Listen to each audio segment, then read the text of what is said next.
Christ, enemies massive fast! We can't get through there without taking casualties! Havoc, this is 1. We need close air support. Roger 1, go ahead now.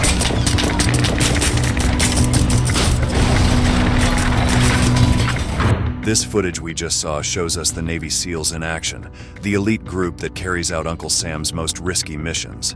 From covert operations to hunting down the most wanted terrorist in the world, Osama bin Laden.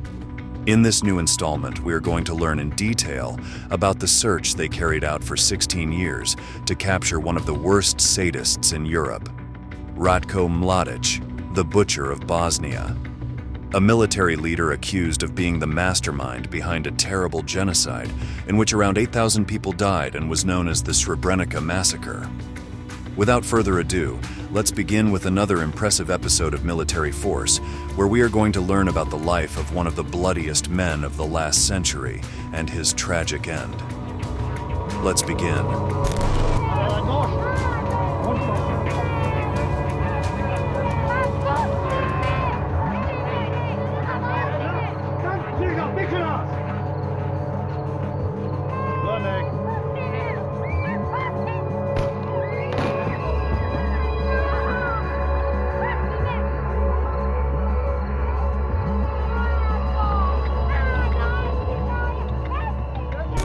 This video is a recreation of the harsh and ruthless actions of Ratko Mladić, also known as the Butcher of Srebrenica.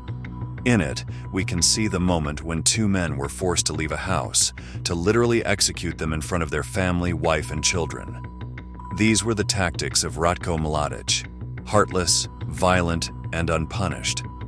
He was the chief of staff of the army of the Republika Srpska during the Bosnian War between 1992 and 1995. His military career was always marked by violence and stained by the blood of his victims. In this way, a story full of pain, shelters, shots, and blood is anticipated before our eyes: the Srebrenica massacre. This genocide happened on a fateful July of 1995 during the aforementioned war. A fundamental historical antecedent of the massacre is the fall of Yugoslavia, starting in 1991, when the republics of Slovenia and Croatia declared their independence from that country. Bosnian and Serbian nationalist leaders proposed to create a territory populated only by the latter. But none of this brought peace as the problems worsened. Everything exploded into a fierce battle for territorial control that did not reach a good outcome. In the case of Bosnia, it led to an attempt at ethnic cleansing that began shortly after the conflict began. This was the perfect excuse for the army forces to intervene.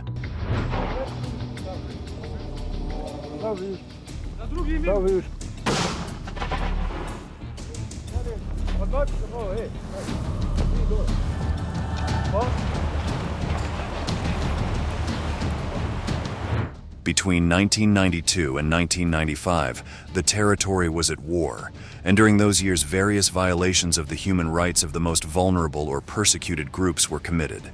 Mass executions and concentration camps, where many women and girls were subjected to sexual violence and abuse. These terrible acts ended with some 8,000 people of Bosnian Muslim ethnicity killed in the region of Srebrenica, a city in the east of the Republika Srpska. The mass executions were carried out with the most extreme violence, perpetrated under the command of General Mladić. Likewise, he was not alone, as a Serbian paramilitary group known as the Scorpions accompanied him on each of his numerous massacres. All this occurred in an area that had previously been declared safe by the United Nations, and at that time was under the supposed protection of 400 blue helmets. These are the soldiers who make up the United Nations peacekeeping forces, and their objective is to supervise compliance with the ceasefire, disarm and immobilize combatants, and, above all, protect the civilian population. But what was the real motive for these murders carried out in absolute secrecy?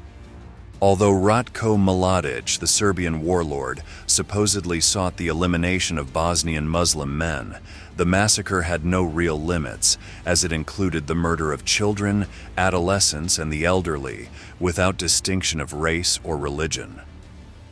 Here, we will see a recording of General Mladić in the minutes before giving a speech in which he urged his troops to defend the borders against Muslim enemies.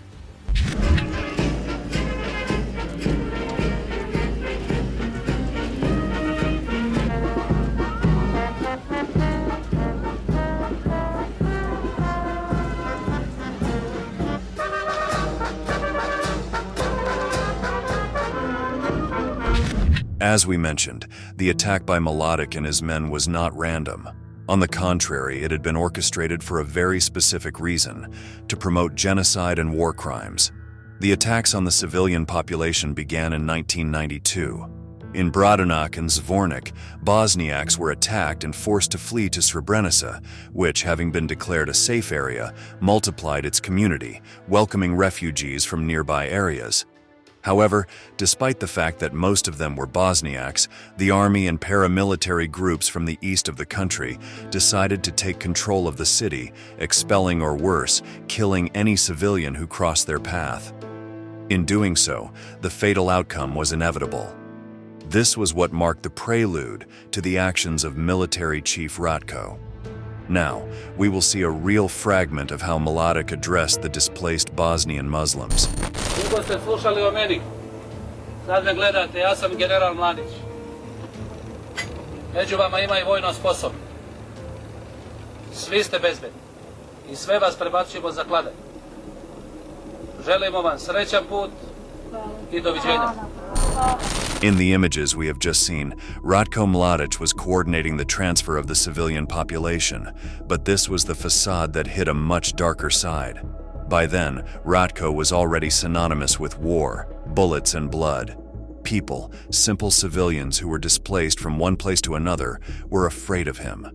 Although during the day he helped in their transfers to other areas, at night he led the bloodiest hunt since World War II.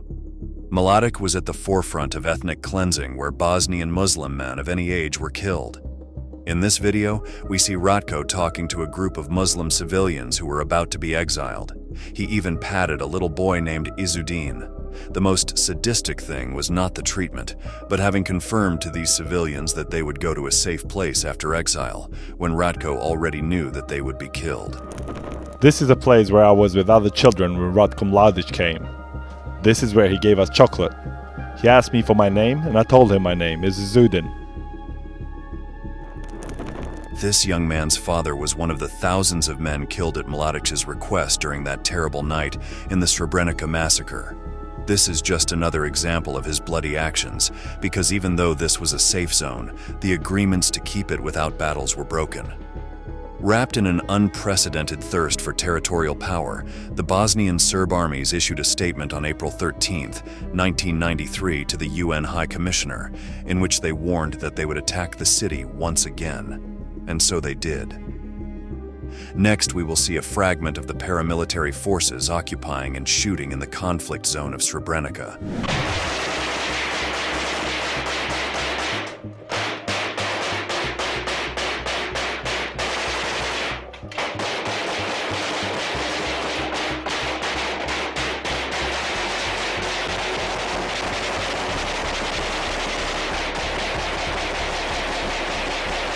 Months into the conflict, a reorganized Serbian army under Mladić's command counterattacked with a new offensive plan in the area, which allowed them to capture the areas of Konjević Polje and Cherska.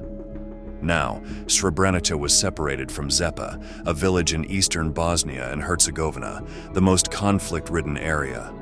To this day, the victims of Ratko and his military legion lie in a common cemetery, where they are protected by tombstones that remember their tragic fate.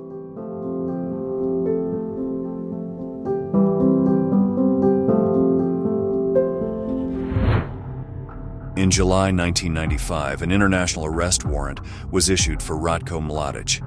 The reasons were overwhelming. It was concluded that there were sufficient grounds to believe that the accused had indeed committed these massive racial massacres.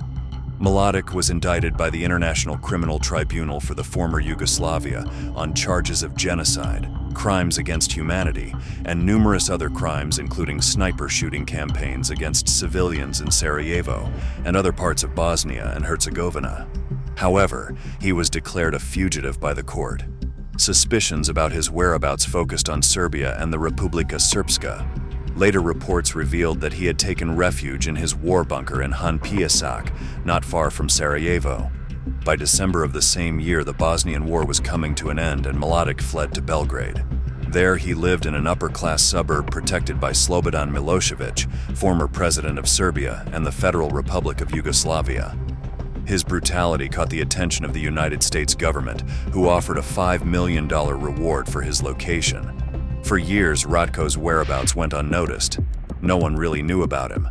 The mystery of his disappearance had left every single person who demanded a fair trial perplexed.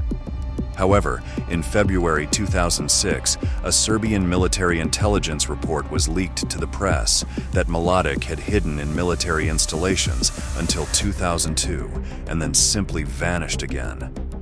This information served as the starting point for beginning to put together a picture of Ratko's escape and finally find his whereabouts. Next, we will see a sample of how Uncle Sam's military intelligence was on the trail of Ratko.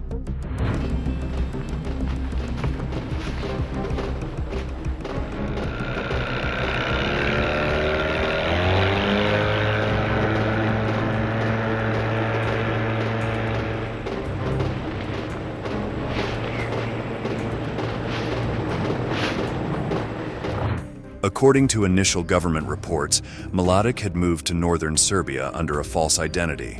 He was now calling himself Ratko Mladić. Following a key tip-off, the American government activated strategies to act on the matter. Once they managed to locate him, the tactics began, and this is where the Navy SEALs played a key role.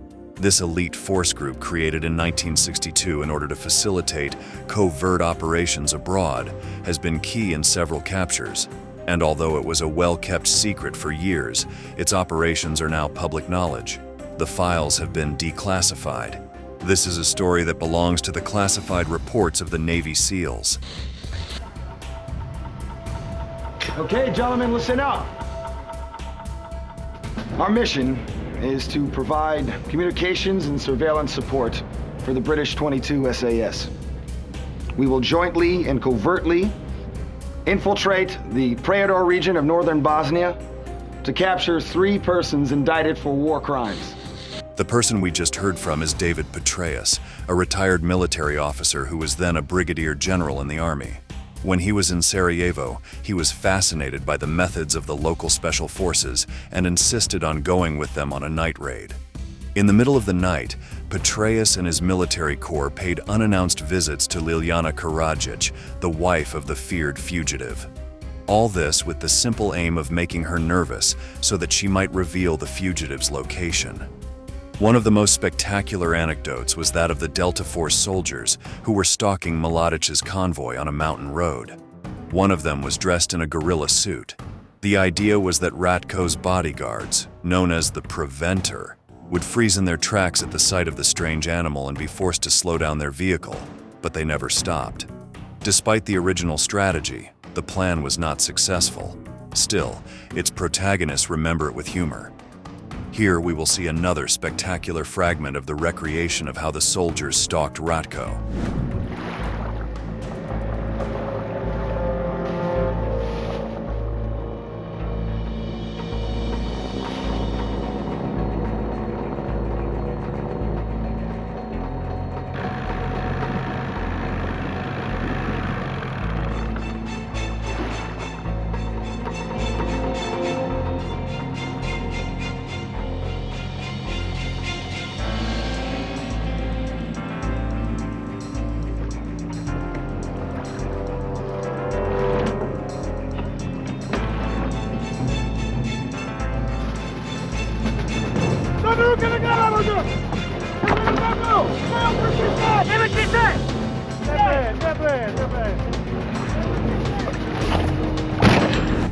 On a refreshing day in 2011, after 16 years on the run, the aging Ratko Mladić was tracked down in the village of Lazarevo near Zrenjanin, some 80 kilometers north of Belgrade.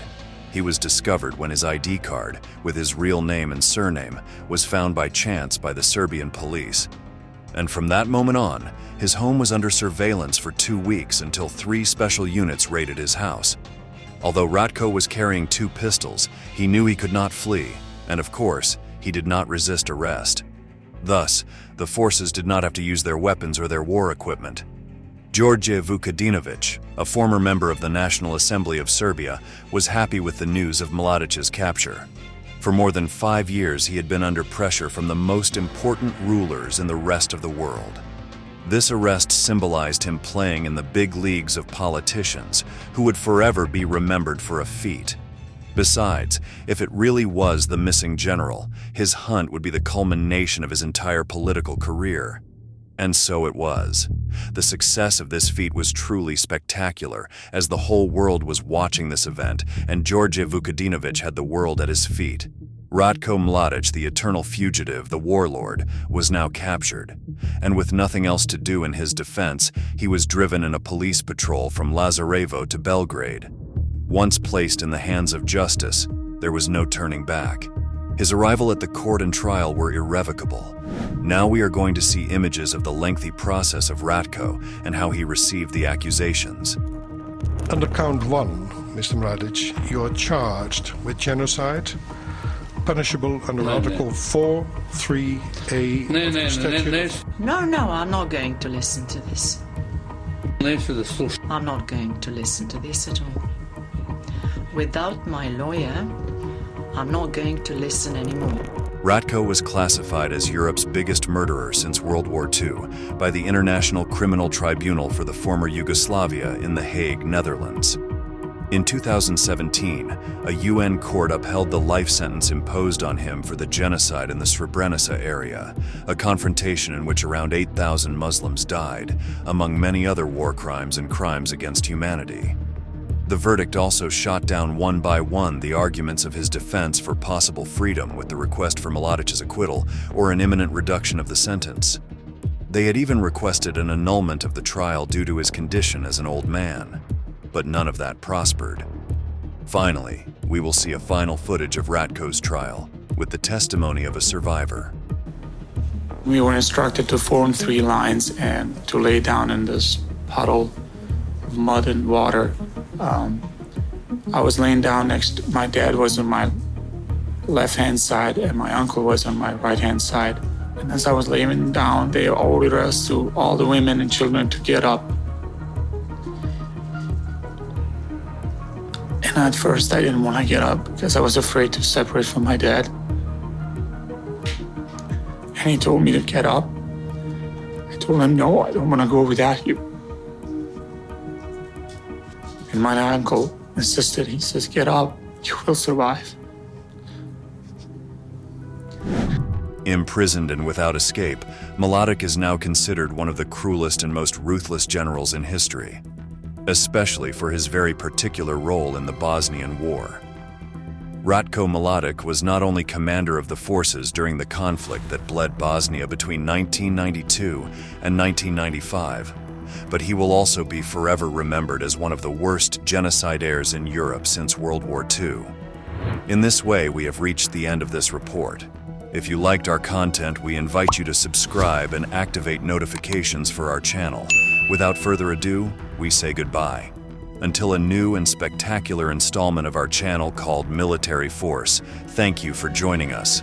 Until next time.